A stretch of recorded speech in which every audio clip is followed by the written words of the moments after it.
Meus irmãos, a paz do Senhor Jesus, sejam todos muito bem-vindos aqui no canal Ponto de Partida. Chegamos na lição de número 13 da nossa revista Betel Dominical, da editora Betel. Hoje iremos comentar sobre o tema Participando com consciência e alegria da manutenção do serviço. Eu quero aproveitar e lhe convidar para estar aqui em nossa igreja, na rua Jurubim, número 28, no próximo domingo. A partir das 7h30 da manhã, nós já estamos com as nossas portas abertas para lhe atender. A partir das 7h30 já tem oração, você que irá consagrar o Senhor no domingo, vem à nossa igreja. A partir das 8h30, um café glorioso e às 9h, a nossa escola bíblica dominical. Venha você e a sua família. Também não poderia deixar de anunciar que às 18h30, nosso culto da família. Escolha um desses horários para estar conosco. Será um prazer receber você e a sua família em nossa igreja. E eu quero aproveitar e estender o convite, estender a saudação, melhor dizendo, aos nossos irmãos de nossas igrejas. Estou falando da igreja do Jardim Nardini, Sol Nascente, Itaberaba, Jardim Rosinha. Que Deus abençoe você, a sua casa, a sua família, os nossos irmãos que são alunos frequentes em nossas igrejas, na Escola Bíblica Dominical. Que Deus continue te abençoando. Vamos lá, meus irmãos, como de costume, curva a sua cabeça, feche os seus olhos e vamos falar com o nosso Pai. Pai, obrigado pela oportunidade que o Senhor nos concede. E eu peço que o Teu Santo Espírito venha nos ensinar aquilo que precisamos aprender. É o que eu te peço e te agradeço, no nome santo do Senhor Jesus. Amém. Lição de número 3, participando com consciência e alegria da manutenção do serviço. Meus irmãos, este tema é um tema muito importante.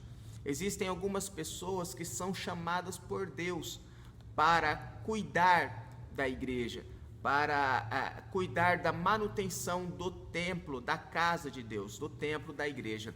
Eu sempre costumo dizer que, enquanto estamos sozinhos, somos templo do Espírito Santo, pois o Espírito Santo habita em nós. Agora, quando nós nos reunimos para adorar a Deus, então nos transformamos em igreja, nos transformamos em noiva. E o templo onde nós adoramos a Deus, a casa, as paredes, é chamado de templo. Então, nosso corpo é templo do Espírito, enquanto estamos sozinhos. Enquanto reunidos, nos transformamos em igreja, noiva de Cristo.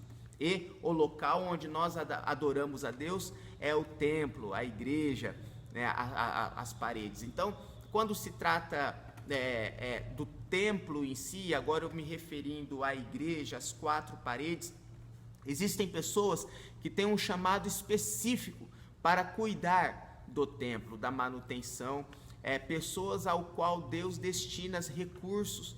Deus destina recursos específicos para estar cuidando do templo. E é sobre esse assunto que nós iremos falar hoje. Texto áureo. E veio todo homem a quem o seu coração moveu, e todo aquele cujo espírito voluntariamente o estimulou.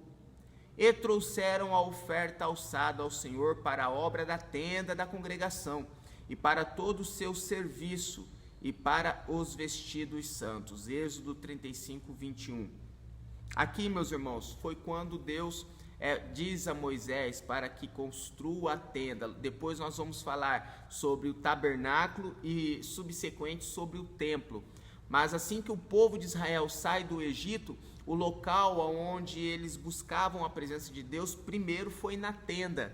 Então existiam pessoas ao qual o Espírito impulsionava voluntariamente para a manutenção, para cuidar desta tenda enquanto estavam no deserto. Ou seja, o Espírito Santo tocava voluntariamente, o estimulava voluntariamente.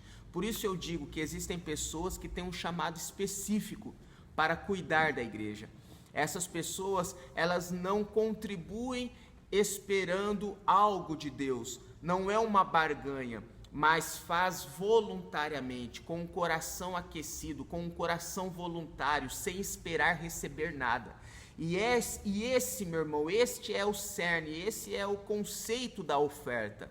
A oferta que você entrega a Deus esperando receber algo em troca não é uma oferta, é uma barganha. Você não pode ser interesseiro enquanto ofertar a Deus. Vou fazer um voto porque eu preciso de algo. Irmão, isso ou você está comprando ou você está barganhando. Se você faz um voto, oh Deus, vou fazer um voto aqui com o Senhor porque eu preciso de algo. O seu interesse não está em ofertar, em agradar, mas o seu interesse está em conquistar aquilo que você espera. Então, logo você está barganhando com Deus. Logo você está sendo interesseiro. Deus pode honrar você e te presentear com algo que você espera, com algo que você deseja, com algo que você quer, pelo amor da sua oferta. Sim, isso é possível. Mas o seu coração tem que estar aplicado a ofertar. Seu coração tem que estar com a sua mente, o seu coração tem que estar voltado no ato de ofertar, sem nada em troca. Porque se você fizer qualquer oferta esperando receber algo específico, ou você está barganhando com Deus, ou você está querendo comprar a sua oferta, comprar aquilo que você quer. Porque talvez se o recurso fosse suficiente para aquilo que você tanto queria, você nem entregaria na casa do Senhor. Você iria lá e comprava. Ó Senhor, eu preciso tanto de uma casa, então eu vou fazer um voto. A casa custa 250 mil reais. Eu não tenho esse dinheiro, mas eu vou fazer um voto aqui, vou te dar 2.500 reais. 1% do valor da oferta, para o Senhor me abençoar com a casa. Agora, uma oferta voluntária é você querer comprar a casa de 250 mil e você não escolher comprar a casa, mas pegar esse valor e ofertar. Ó Senhor, estou precisando de uma casa. É uma palavra dura, mas é a realidade. Estou precisando de uma casa, eu tenho valor para comprar essa casa, mas eu não irei comprá-la, vou ofertar para o Senhor. E se o Senhor quiser, o Senhor pode entregar aquilo que eu preciso. Ei, meu irmão, se você tiver a graça de Deus para fazer isso, claro, aqui a casa foi só um simbolismo, né? Foi só um exemplo, mas isso é o conceito de oferta. Não entregar um valor porque você não pode comprar aquele bem, você espera que Deus te dá, mas ofertar de bom grado, tendo a possibilidade de adquirir algo para si, mas você escolhe não comprar para si, mas ofertar ao Senhor. Isso é o conceito de uma oferta, o conceito dessa pessoa que é levantada por Deus para ofertar. Todo o nosso texto de referência está em 1 Crônicas, capítulo 29. A verdade aplicada. Como povo de Deus, somos convocados a participar da manutenção dos locais de culto, com nossas contribuições financeiras e o nosso trabalho. Vamos lá, tópico número 1. A construção do tabernáculo. Sempre foi propósito de Deus se relacionar com o seu povo, Tiago 4,8. No livro do Êxodo, vemos que o Senhor Deus ordenou que fosse feito o tabernáculo, dizendo: e habitarei no meio deles, e a nuvem cobria o tabernáculo durante o dia, e o fogo estava sobre ele de noite, e a glória do Senhor enchia a tenda da congregação. Êxodo 40, 34, 38. Esse era o tabernáculo, quando eles construíram um local para adorar a Deus. E neste período, a intenção do próprio Deus era estar com o povo, porque Deus disse para Moisés: eu estarei contigo enquanto você estiver guiando o povo até a terra prometida. Então a presença de Deus se manifestava no tabernáculo. Louvado seja o nome do Senhor. 1.1. Onde a glória de Deus se manifestava. Antes do tabernáculo ser erguido por Moisés, se encontrava com o Senhor na tenda da congregação, que era armada fora do arraial. E o tabernáculo passou a ser símbolo da presença entre o povo. Êxodo 29, 43 e 46. Diante daquele esplendor, os israelitas ofertavam com alegria, ofertando até mais do que o necessário para a construção do tabernáculo. Esse aqui é um recado para os líderes. o povo, eles ofertavam no tabernáculo para a manutenção do tabernáculo, para a construção das vestes dos sacerdotes, chamada como as vestes santas, os utensílios que eram usados no tabernáculo, que posteriormente foi também para o templo. Mas a verdade é que os israelitas, eles ofertavam além do que era preciso. E por que eles faziam isso? Porque a presença de Deus estava manifesta no tabernáculo. Os israelitas sentiam a presença de Deus. Ou seja, aonde tem presença de Deus, o recurso para a manutenção Deus envia. Aonde ele manifesta a sua presença, fique despreocupado, porque o recurso para a manutenção vem. Não busque em primeiro lugar o recurso, mas busque em primeiro lugar a presença, porque a presença traz o recurso. 1.2, ofertas voluntárias. Os israelitas obedeceram à ordenança que Deus deu a Moisés para a construção do tabernáculo, participando daquele grande e belo projeto, com ofertas voluntárias. As ofertas foram tantas que os artífices interromperam o trabalho para comunicar a Moisés o que estava ocorrendo. Meu irmão, a oferta era tanta, mediante a presença, que o povo teve que ir ao encontro de Moisés para falar: Moisés, o que a gente faz? Está entrando mais do que a gente precisa. Está vindo mais recurso do que a nossa necessidade. Ei, meu irmão, aí que está a fidelidade daquele que trabalha na obra do Senhor, aquele que é fiel a Deus, porque não basta apenas o líder ser fiel, mas aqueles que trabalham próximo ao líder precisam ser fiéis. Esses líderes que eram subordinados a Moisés, eles poderiam muito bem ter ficado quietos, ter desviado o dinheiro para outra coisa, ter falado para o povo: ó, continua entregando, porque esse dinheiro aqui nós vamos cuidar daqueles que estão desamparados.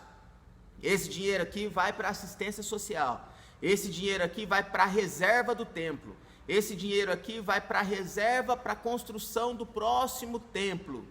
Irmão, tem tanto assunto que poderia ter surgido para que eles continuassem recebendo sem que precisasse, mas a fidelidade no coração e a obediência, a retidão diante de Deus fez eles irem ao seu líder e dizer: Moisés, está entrando mais do que a gente precisa.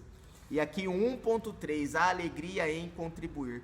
Quando os artesãos perceberam que as ofertas excediam o necessário para a obra que o Senhor lhes ordenou que fizessem, eles comunicaram o fato a Moisés, que proibiu o povo de fazer ofertas.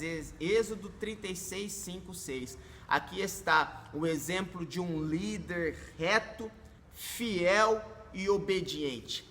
Chegou para o povo e disse: meus irmãos, não precisa mais ofertar, porque aquilo que nós precisamos já é suficiente. Ei, meu irmão, será que encontramos líderes desse jeito hoje? Será que existe algum líder aí que pode falar para o povo? Você pode falar para os seus liderados que a oferta que você está pedindo para a manutenção do templo, e agora essa palavra é para mim, porque nós estamos fazendo manutenção aqui na igreja, estamos trabalhando aqui, que o Senhor Jesus nos guarde, nos livre e nos dê esta graça, esta unção que deu a Moisés, para entender que com o povo de Deus e com os recursos santos que vêm para a obra do Senhor, para o templo, são itens sagrados, são itens que é para ser usado apenas para o benefício que lhe foi proposto, porque não podemos brincar com aquilo que vem para a obra do Senhor. Não devemos agir nem por ganância, nem por usurpação, mas ser fiel ao propósito que lhe foi concedido, porque o dono da obra enviará mais quando você estiver empenhado em um novo projeto. Tópico número 2, a restauração do templo. 2.1. a restauração do templo nos dias de Joás. Aqui no tópico número 2, vai falar sobre, nós já saímos da época do tabernáculo, tá? O início foi a tenda, quando Moisés tirou o povo do Egito. Depois da tenda veio o tabernáculo, começou com a tenda, o tabernáculo foi um up que deu na tenda. Por que não podia ser em um local físico? Melhor dizendo, em um local fixo, porque eles estavam caminhando em direção à terra prometida, caminhando em direção a Canaã. Por isso que o tabernáculo era desmontável. Uma hora, lembra da nuvem que andava? Eles se moviam enquanto a nuvem se movia, enquanto a coluna se movia. O povo de Israel, durante o dia, havia aquela nuvem que trazia sombra para o povo e não deixava o sol escaldante do deserto machucar a sua pele, machucar o seu corpo. E à noite, no frio do deserto, porque deserto é os dois extremos, durante o dia, calor excessivo, durante a noite, um frio abaixo de zero. E à noite, a coluna de fogo para guiar e esquentar os seus filhos, os israelitas. Então, pelo fato deles estarem caminhando, o tabernáculo não podia construir um templo, porque o tabernáculo tinha que ser removido. Então, passado esse período, agora nós já estamos aqui na época dos reis, depois que Salomão já construiu o templo. Lembra que Davi tinha um sonho, um desejo em seu coração, mas ele não pôde construir o templo pelo fato de todas as suas conquistas, de tudo aquilo que ele tinha feito em favor da obra de Deus, em favor do povo de Israel. Então, Deus concede esta dádiva a Salomão, seu filho. Salomão constrói o templo, Deus envia o recurso, Salomão oferta, aquela oferta maravilhosa que é para a construção do templo, mais de... Não me lembro agora, faz uma oferta extremamente relevante para a construção. E Davi também faz uma oferta muito grande. Então, depois da construção do templo, aí veio um período a qual o templo Israel foi invadida e foi necessário a restauração do templo. Então, aqui nós vamos falar rapidinho sobre os 3 reis. Primeiro nós vamos falar sobre o rei Joás. O rei Joás, ele foi um rei que ele não tinha muita experiência no seu reinado, mas tinha um sacerdote sábio, que era Joiada, que estava ao seu lado.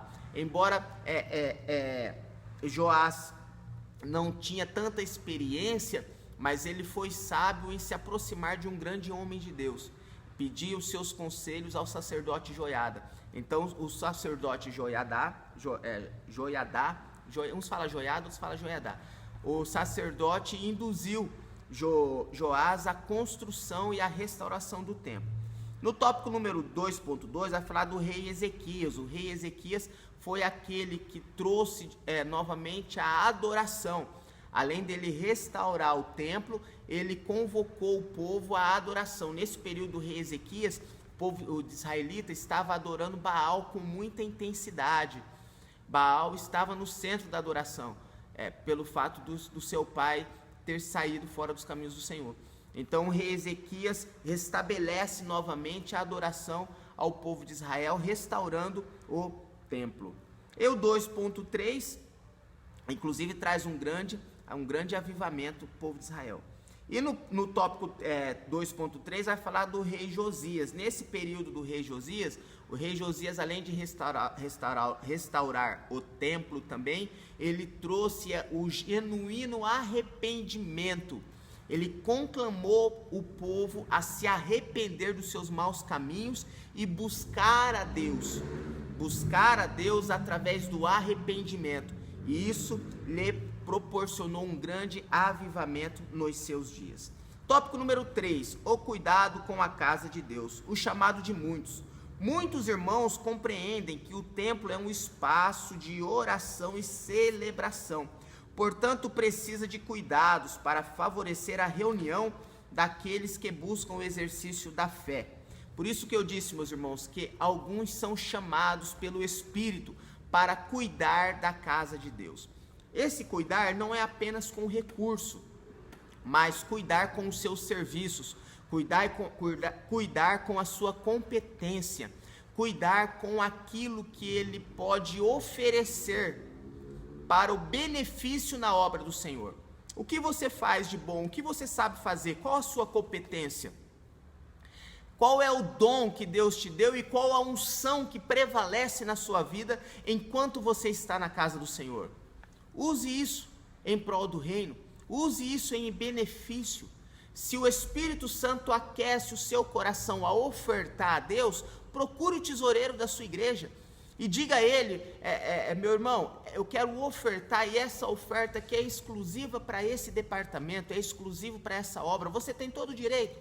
Aonde você serve a Deus, aonde você se alimenta espiritualmente, aonde você se renova espiritualmente a cada culto, é ali, meu irmão, que você precisa ofertar e dizimar, é deste ambiente que você precisa cuidar. A unção é a capacitação para a realização de tarefa. Então, aquilo que você faz de melhor, ofereça na casa do Senhor. Não precisa ser apenas com recurso, mas com aquilo que você faz de melhor. Você também estará honrando a Deus. O 3.2, devemos honrar a Deus com os nossos bens. Honrar a Deus com nossos bens é um privilégio. Provérbio 3, 9, 10. Eu já comentei aqui com os irmãos o conceito de honrar a Deus com os nossos recursos. Como nós honramos a Deus com os nossos recursos? Ofertando, dizimando, e esses são os 3 princípios para nós impedirmos que o destruidor, que o migrador, que o devorador venha na nossa vida. Como? Ofertando, dizimando e não gastando os nossos recursos com aquilo que não glorifica a Deus, com aquilo que não louva a Deus.